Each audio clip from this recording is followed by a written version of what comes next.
جس کا جہاز جہاں رخ کرے گا وہی جواب دے گا۔ جہانگیر ترین کے بیان پر شاہ محمد ملتان وزیر خارجہ مخدوم شاہ محمود قریشی نے کہا ہے کہ میرے پاس کوئی جہاز نہیں ہے، جس کا جہاز ہے جس طرف بھی رخ کرے گا وہی جواب دے گا۔ پی ٹی آئی کا ایک کپتان صرف عمران خان۔ پریس کانفرنس سے خطاب کرتے ہوئے انہوں نے کہا کہ پاکستان میں 80 لاکھ افراد احساس کفالت پروگرام سے مستفید ہو رہے ہیں۔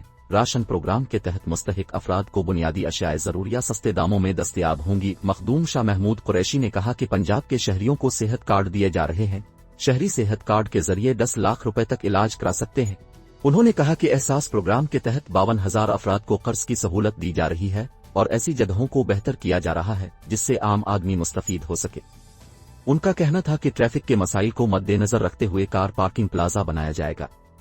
لینڈ سلائیڈ نگ کی وجہ سے گلگت اور راولپنڈی کے درمیان زمینی رابطہ منقطع ہو گیا۔ واضح رہے کہ جہانگیر ترین نے خواجہ سعد رفیق کی بیٹی کی شادی میں شرکت کی۔ شادی کی تقریب کے دوران ایک صحافی نے جہانگیر ترین سے سوال کیا کہ کیا جہانگیر ترین کا جہاز نون لیگ کی طرف جا سکتا ہے، جس پر تحریک انصاف کے ناراض رہنما نے جواب دیا کہ جہاز تو کسی بھی جانب جا سکتا ہے۔ خواجہ سعد رفیق میرے بھائی ہیں اور اکٹھے فیملی میں رہ چکے ہیں۔ نون لیگ سے دوستیاں پرانی ہیں اور ایسے ہی چلتی رہیں گی۔